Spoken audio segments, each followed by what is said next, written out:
Morning Talk with Siki Mgabadeli. It's 9 minutes past 9 here on SAFM, South Africa's news and information leader. So talking national dialogue this morning, I'll hear from you on 0891 104207, SMS's 34701. Fanny Dutoy is Executive Director at the Institute for Justice and Reconciliation. Thank you so much for your time this morning. Thank you, Ziki. It's a pleasure to be here. So these have been held regionally and then culminated in the workshop, or I'd call it a workshop, but I suppose the get-together at Lily's Lee Farm. Yeah, that's quite correct. We had regional workshops, dialogues, in fact, sessions across the country in various provinces, which culminated in this dialogue session over 2 days in Lily's Leaf, which is in itself a historical place, of course, and a place that inspired us to look for ways to get talking again. And what were South Africans saying that were there? In fact, first let's start with who was represented. I mentioned civil society, the young people, political parties, faith communities, and so on. Yeah, I mean, there was a really widespread. We had, I think, initially in the run-up, something like 115 key stakeholders identified, and well over 50% of those responded and attended. So it was an astounding mix of people in the room. And the conversation was very frank, very productive, and underscored a few things. And one of the astounding things, and of course the meeting was really designed to report back from the regional meetings across the country. And one of the major points that came out right the way through is that as much as people are tired of aimless talking, as much as they've become cynical of mass meetings and long speeches and that sort of thing, South Africans across the board, from right across the spectrum, have an urgent desire for dialogue that is proper, meaningful, and sustained, and come out with practical solutions. What do they mean by meaningful dialogue? Because I hear you, there is a sense that people have dialogue fatigue. I think I'd call it. Yes. That this is what we're told. We must debate issues. We must talk about them. Yes. To what end? Yes, exactly. And often so much of our debate in this country is conducted from very entrenched positions where there's really a zero-sum game between mine and yours. And you can never say what I say, and I can never say what you say. Dialogue really is designed to find a middle way, to get people to understand the other side and to make concessions in the process, and to find a constructive compromise. And this is as South African as it can get, because this is our own tradition. But it seems to us that South Africans are saying that our dialogue, the quality of our dialogue, have suffered in recent times, and it's time to reclaim this tradition. And they don't seem to see dialogue as a waste of time, as something that you postpone action with, but it's actually a means to get things done more effectively, faster, quicker. It's a means to more effective problem solving. Because then you at least point to the problems. If everybody highlights what the issues are, you can get everybody around a table to do it. Then you can more effectively find solutions. Exactly, and there's a growing, I think, a realization, or there's a feeling that people are beginning to understand that government is not the only show in town.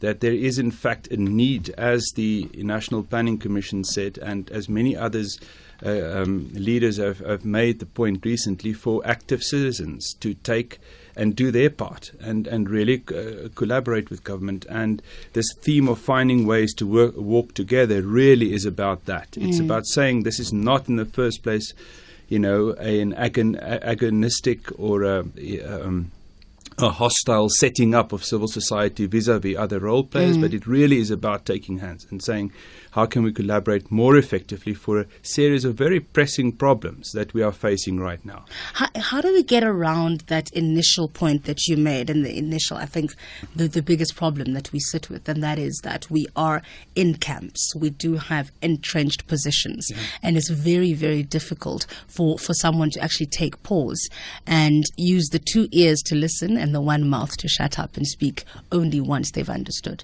Yes, I mean there is absolutely no golden rule for that, and it is something that rears its ugly head everywhere South Africans get to talk to one another. But one of the sobering things is that we have come to some sort of national consensus that our society is not sustainable in its current form. We've seen how societies have gone through huge bouts of violence recently across the Arab world. We've seen how this has spread, even to capital cities such as London and so on. So there's a sense in the world that business as usual is no longer good enough. And this is new. This is the last year or so. This realization has also dawned in South Africa. So I think it's always a sense of urgency, a sense of realizing that our policies are not working, that the poor is not just disempowered individuals, but they're politically active. And they have decisions they want to make if they get the opportunity, and will make them. And we, and that government govern only by consent of the citizens of South Africa. And if the citizens of South Africa no longer respect that government, then there's a problem. So there's all that sense of urgency, I think, that's accumulating, and that would motivate, I would think, and it seems that we are seeing this motivate the move beyond entrenched positions, that people are again willing to explore things because we're seeing that we're not as stable as we thought we were. How do we then move towards constructive dialogue, constructive engagement? Well, I think that, that there's a lot that we can learn from our own history in this regard. And South Africa has got a long and interesting history of constructive dialogue that was not grandstanding, it was precisely moving away from entrenched positions to more creative solutions. And this was during our political transition, but also before that. And then subsequent, the National Peace Accord that was brokered by business, trade unions, and the church coming together and saying, we're not going to leave this to politicians. We, as these three constituencies, are going to make sure that we hold the politicians to account and that we accompany them on this road to the new South Africa. And they did so. And this was an amazing achievement, a National Peace Accord that we had in South Africa.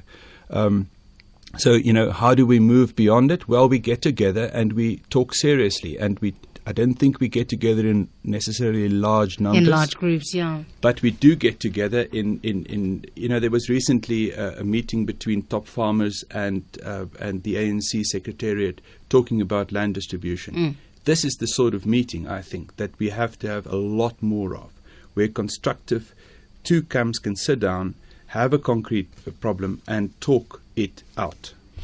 What can we learn from other countries who've successfully institutionalized dialogue? Well, I think this is another finding that we've seen from this process where we've been involved. There is a clear need for a national strategy on dialogue. South Africa doesn't have one at the moment.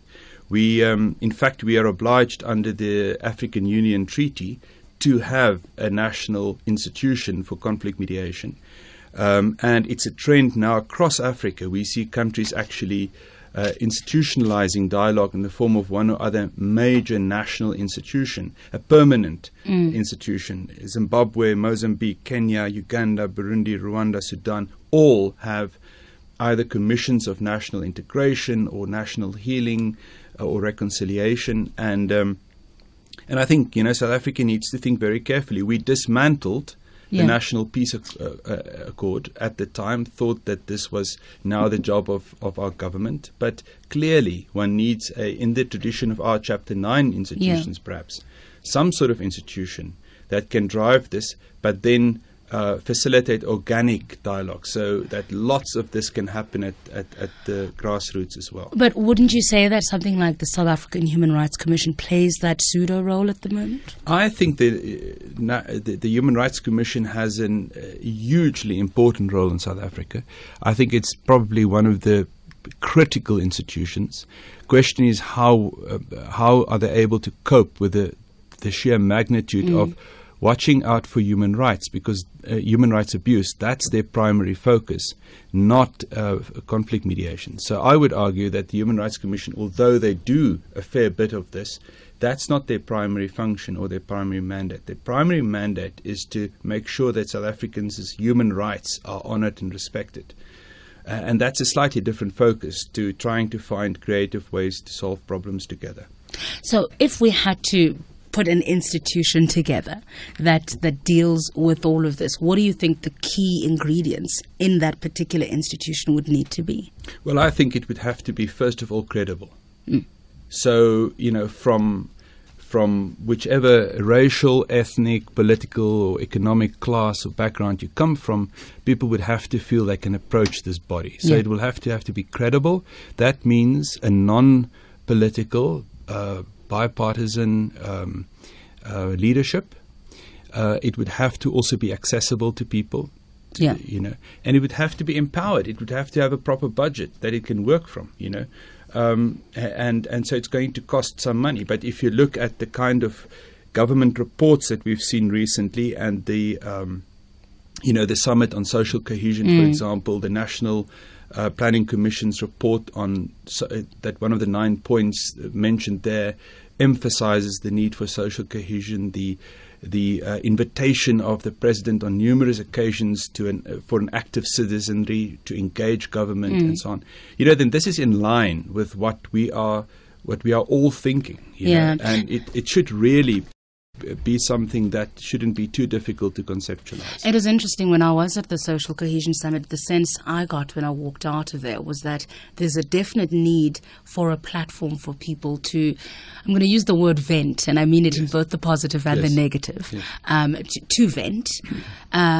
But that they don't have the platforms to do so. So people were bringing in things that even had nothing to do with social cohesion, but because they now have a microphone and they have leaders in front of them, they're able to actually say what they've always wanted to say. See, part of the magic of dialogue, and if I may put it that way, and I mean it slightly tongue-in-cheek, but part of the real power of dialogue is the fact that it gets people in the room that wouldn't normally be in the room together. And it creates a space where people from both sides are heard in a way that they wouldn't normally be heard. So that has two effects. Number one, you solve problems more effectively. Number two, people feel they belong. So in a sense, it becomes an essential prerequisite, a step towards social cohesion dialogue. It's a way for people to say, I've said my say, I've been heard, therefore I must belong to this body politic.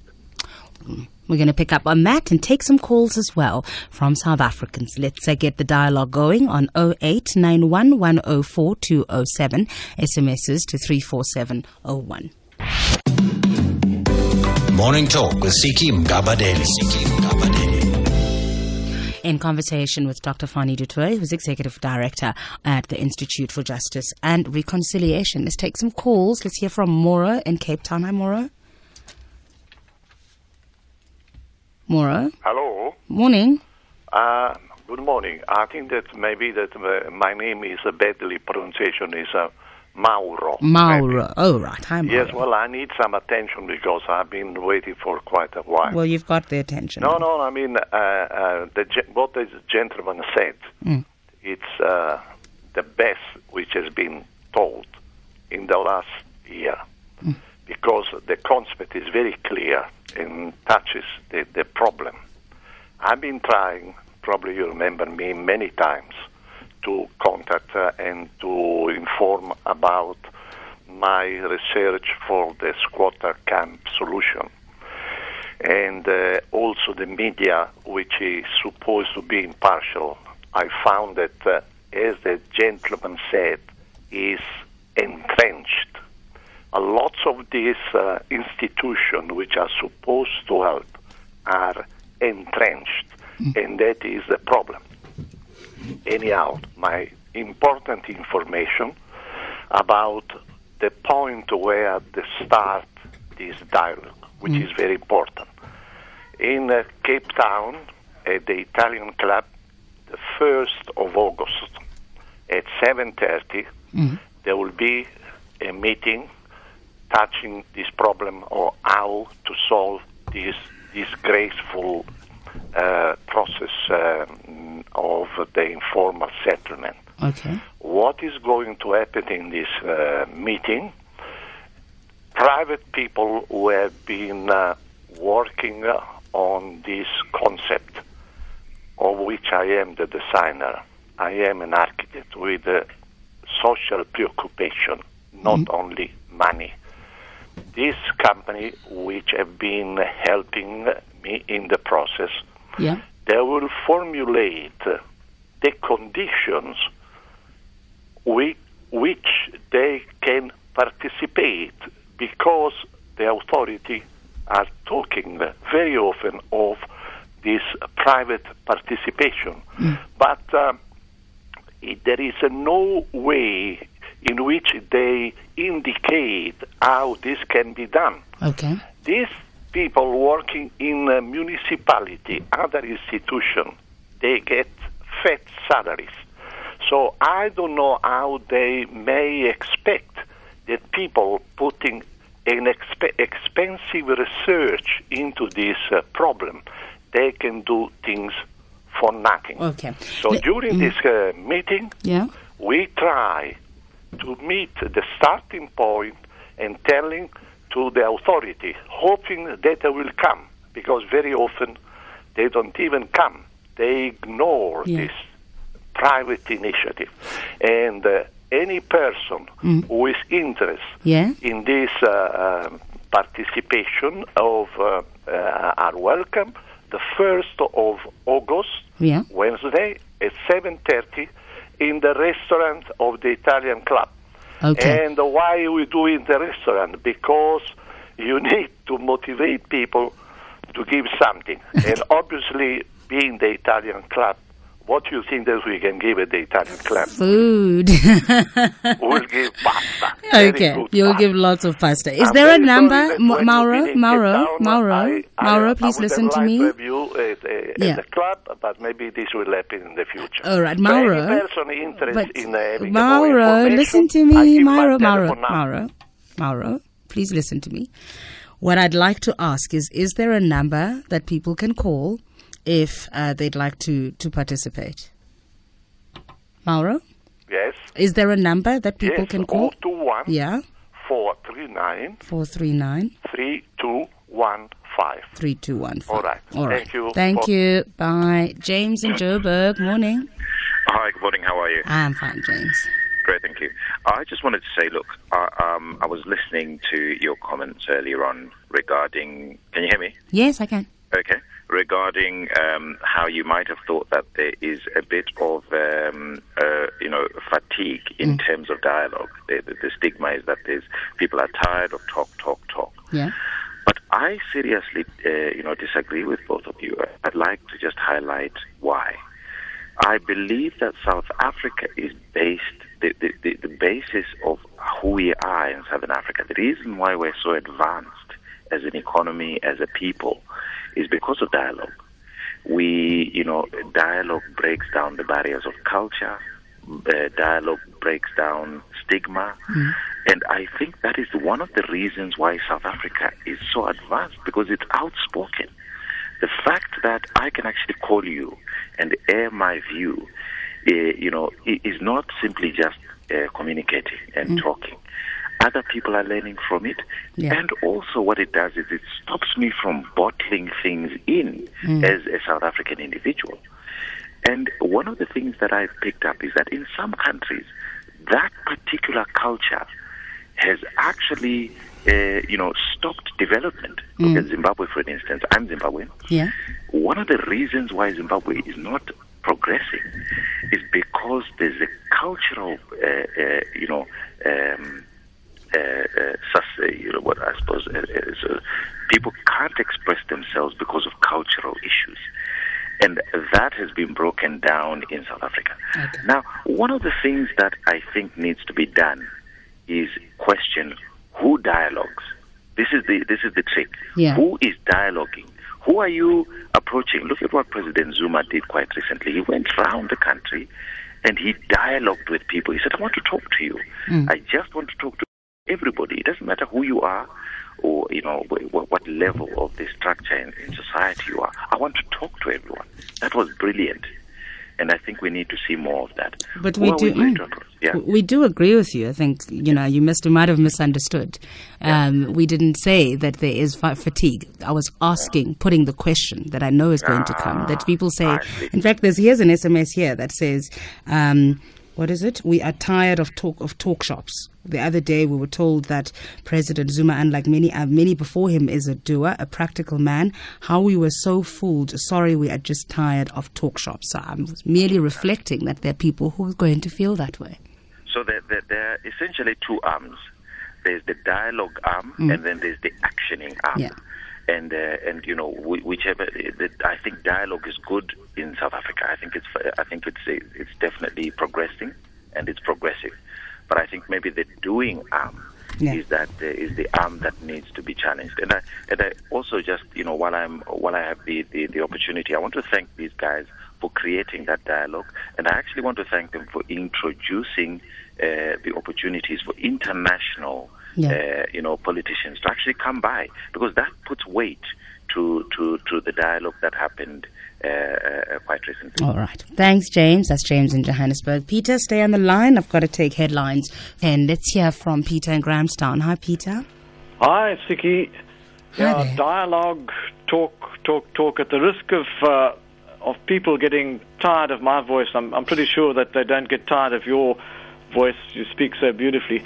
But let me suggest, can you hear me? Yes, I can. Let me suggest that we go a little bit further than just talking and do what I did last week. Put your money where your mouth is. And South Africans have this tendency, I suppose it's a natural tendency, to put people into boxes. Now, on this particular radio station, the farmers are mostly put into a negative box. Now, I gave my phone number out, and I haven't had not one negative phone call yet. And I would suggest that some of your other regular callers do that. Instead of them just shouting from the fence and people not knowing exactly what they stand for, give their phone numbers out and see what sort of reaction they get. Be courageous enough to do that, because we've got a hell of a lot more in common than what you assume. And the boxes in South Africa consist of minority groups, tribal groups, political groups. There's poverty and envy, and this underlying disappointment with the ANC not delivering. So it's leading to the surfacing of these deep-seated, hardened attitudes and views which are entrenched. And I think if we had more meaningful discussion and more contribution from people who actually always, as I say, shouting from the fence and not actually doing something, and we don't really know what they stand for, and then the majority being at the receiving end, I think we could get a lot further. You're going to hear a lot more about what I said on radio last week. There's going to be benefit, I'm sure, in the Transkei area. There's a person wanting those Transkei people to grow genetically free, not GM maize, and he's prepared to make a special type of meal from it. He's got a mill going as a Natal person. I'll communicate with you about that, because the Transkei area needs that sort of development, and it's because of my phone call that he's contacted me, and we can open up avenues for those farmers in Transkei to make some money. All right. No, we'll definitely explore that with you. Thanks, Peter. That's Peter in Grahamstown. We'll take more. Let me read some SMSs, and then I think we've got quite a bit to deal with here. Let's hear. There's an SMS from Kabazela who says, Siki, talk. We've had it. We are hungry. Feed us first, and we will dialogue all you want. Someone says, we can talk, but see, the problem with that space is infested with politicians who are hungry for targets. David Mtunzi in Mahikeng says, love for one another is born out of dialogue. Charles and Ladysmith says, improve literacy, dialogue and debating at school to social cohesiveness. And Sajin Ndenze says, actions, no more talks, please. We need solutions now. Fani? Yeah, I mean, I'm just listening to this. I think, again, back to one of the findings of this series of workshops, dialogues, in fact, has been that the majority of South Africans don't think dialogue is a waste of time. Dialogue is also an action. Dialogue is something you do. It's not about speeches. It's not about aimless talking. It's about finding solutions. And I think Peter's call illustrates the power of dialogue in that sense. it's not about speeches. And even some callers calling in, tend to make speeches and think that they're doing dialogue. It's not that. It really is about creating a space to engage and exchange views. But one of the things that I found most striking of this series of meetings has been that foreign nationals, people outside South Africa looking in, participated, and that's always a very healthy thing. And we had, for example, the United Nations Development Plan, the UNDP officials come and tell us, listen, if you want development, if you want effective development across the world now, people recognize that dialogue, conflict mediation precedes that. You cannot have effective food distribution, agricultural plans, land redistribution and so on without proper dialogue, which is not shouting matches, which is constructive talking about a shared dilemma. I find the point about politicians dominating the space quite interesting, because on the one hand, I think we have left a lot of our own development to politicians. We expect them to solve all of our problems, which is impossible. But at the same time, I don't think you can leave them out, because in many cases, you need them to act. So if you need a piece of land, it's going to have to come from some politician somewhere who is in government. Yeah, well, the point was made that cultures in South Africa across the board, from Afrikaner culture to Xhosa culture, etc., all of us are fairly patriarchal in nature. Yeah. We're authoritarian, so we defer to authority. We tend to do that naturally, and this is something I'm actually we are seeing that South Africans are becoming less like that and more democratic. South Africans are becoming Democrats, and this is not true only of the cities. This is true of rural areas where people are extremely fed up with the lack of progress there, and therefore they're holding people to account. They're a lot less reverent. So I think that trend of expecting everything from government is beginning to change, and people are realizing if we don't going to get together as citizens and do things together, it's not going to happen. James asked a very interesting point, or a question rather. Who dialogues? I think that's a very important question, because we need to know which voices are louder than others, who's belonging, who is included and who is excluded. Absolutely. I think there will be many dialogue processes that will die a natural death because they're not inclusive. Obviously people with means, people with access and so on are often the ones to start dialogue processes.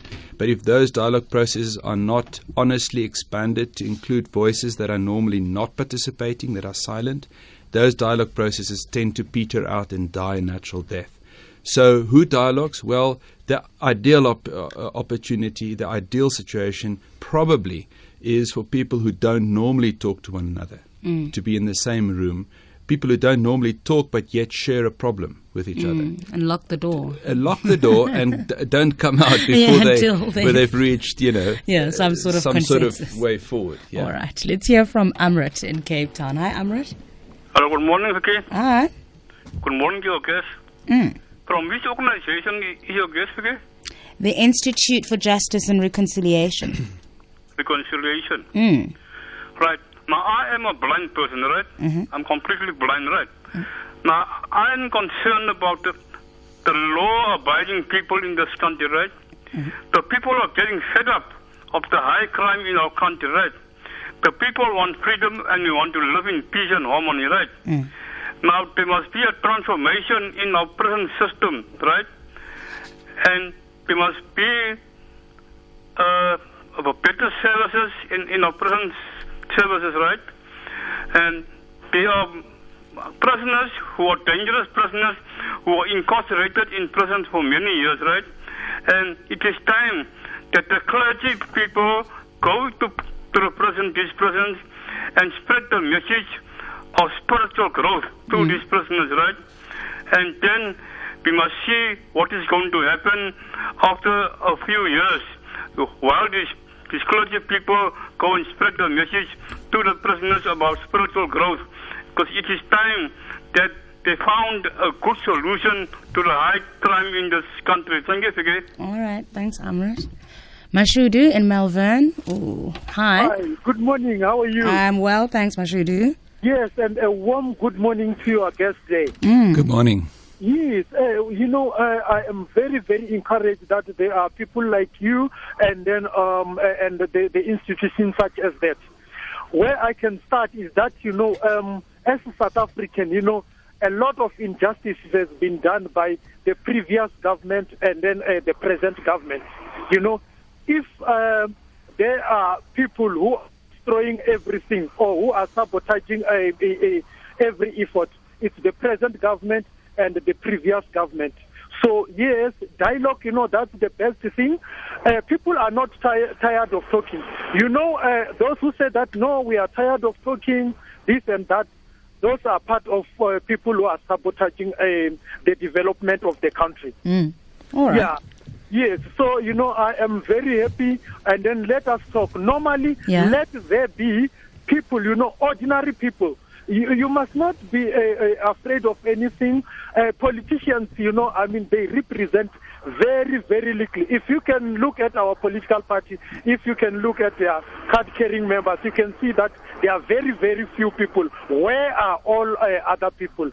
So, it's time for South Africans to talk and then go forward and leave our politicians back a little while. Those ones, they are there for power, and then they are going to give us nothing. Thank you very much, and then good luck to the process. All right, thanks, Mashudu. That's Mashudu in Malvern. Interesting, because as he says, political parties will represent their own constituency. What happens to those who are outside of politics?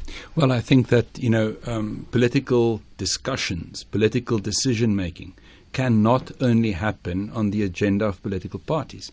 Politics is far bigger than political parties, and we have conflated that.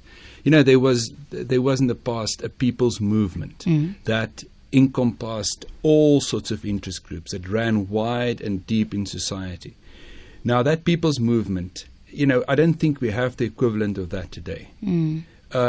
Sometimes when you have certain meetings where, for example, churches and unions come together, you get the feeling of that time.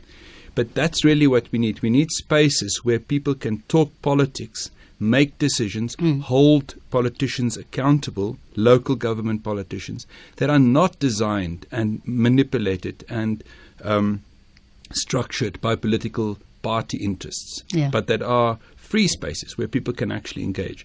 And that's not government's responsibility. That's our responsibility as citizens to create those spaces for ourselves.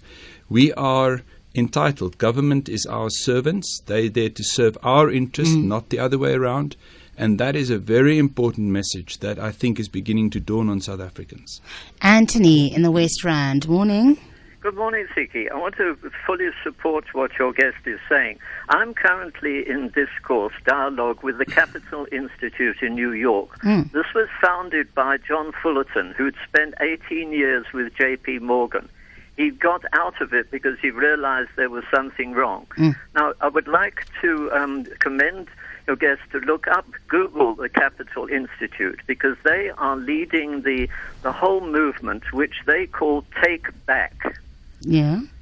Take back ownership. We have to take back our decision making. We have to take back our capacities to feed ourselves. We have to take back. And what they are especially interested in is the information I was able to give him on how a remote little community up in Limpopo have created the structure exactly that's what he's describing, where people come together to discuss solutions. And in the process, they won 3 World Bank awards and the Stockholm Challenge Award. It is possible. People have to take back their own decision-making. And get the politicians run after you. When you make the decision, you find that politicians run after you. You don't have to stop running after politicians. You can create your own future. So good luck. I love that. Thanks, Anthony. Mutala, eThekwini morning. Sawubona mntanami. Sawubona mntanami. Ndiphilile kunjani? If he spoke in Zulu, I would be able to express my views far better. This is the problem with dialogue in South Africa. You see, at present, the prevailing entrenched position enhanced by the use of only one language, and the fact that those who are economically powerful, they speak English. The ordinary poor are left out completely in the dialogue. Under this environmental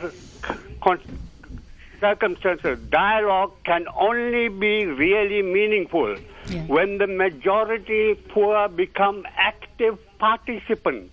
And this can only occur when the objective media communication is dominated at present by the language spoken by the people of South Africa and not by English. This, in fact, excludes the constructive participant of the majority poor who cannot express their views and opinion precisely as they want to. Okay. Thanks, Mutala, and that's an important point about who dialogues. It goes back to James, but we'll explore that a little bit more in a moment. I'm going to take one final call, and then we're going to wrap up our conversation. Let's hear from Nicholas in East London. Hi, Nicholas. Hi, Sylvia. How are you? Well, thank you. Yeah, this is a very good program, Sylvia. I think I've been enjoying it. I parked my car and I was listening to this conversation. But the only thing that I'd love to have the gentleman, your guest speaker there, can we have his contact numbers and details or whatever? All right. Now I'll see what I can do for you. No? Yeah, and the last thing that I would love to say is that the last speaker, your previous caller, and I think I would echo his words by saying people in the rural, especially those people that are poor, they sometimes these dialogues, you name it, that some of them that are conducted in English, and even those, the speakers, the politicians, those people, absolutely, I'm coming from the rural areas. Yeah. It's difficult for those people. They don't understand the terms and everything, and even the processes. I think they are living in fear. I think it's high time that people, their eyes are being opened and educated in their own languages and understand what is happening about the governance of the country. Thanks, Nicholas. Thanks for your call. We'll wrap it there. We'll do that in a moment. Morning Talk with Siki Mgabadeli. We're wrapping up our conversation with Dr. Fani du Toit, who is Executive Director at the Institute for Justice and Reconciliation. So, again, Mutala making a very important point about language. Yes, I think that is one of the points that came clearly out of our sessions as well. People want to talk in their own language. They want to be able to express the full dimensions of what they want to say, and they need to do that in their own language. And so we've throughout provided translation, or at least informal translation services, and I think it's important that we do that. We have English as the de facto lingua franca of this country, but that's merely a pragmatic thing. We really need to learn to speak to each other in our own languages. Just one further point, I think education, and the need to involve young people in this conversation has come out clearly. We've had some learners with us, students as well, who made immensely creative suggestions and contributions, and and often I think they're the people to lead us out of this. So we need to do that, not to give them chance to make good sound bites and things like that, but to honestly think with us on this way forward. And sometimes they don't have the same entrenched positions we adults have. They have seen less trouble than we have. But, the abiding memory for me of this time that the Archbishop Makgoba hosted for us in Johannesburg was really a plea, an impassionate plea by President Masiri from Botswana, saying, South Africa, those of us looking from the outside in, please don't let this slip. Don't take your stability for granted. If you go down, the rest of us are going with you. And we have a vested interest. We see some signs that this is time to act. And it was an incredibly impressive speech. He's part of a Club de Madrid, which is a club of ex-presidents and prime ministers. President Chizano was also involved. And funded by the European Union that sent these observers to this meeting, and their contribution from outside our borders looking into South Africa was so valuable. So, it just reminds us South Africans that there's a lot riding on our reconciliation process. Yeah, it's nice to have an outsider looking in, because we get so caught up in our own conversations and in our own problems. And we don't know Africans, what outsiders are seeing. Yeah. Dr. Fani du Toit, always a pleasure to talk to you. Wonderful. Thank you so much. Wonderful. Thank you so much. Wonderful. Thank you so much. Wonderful.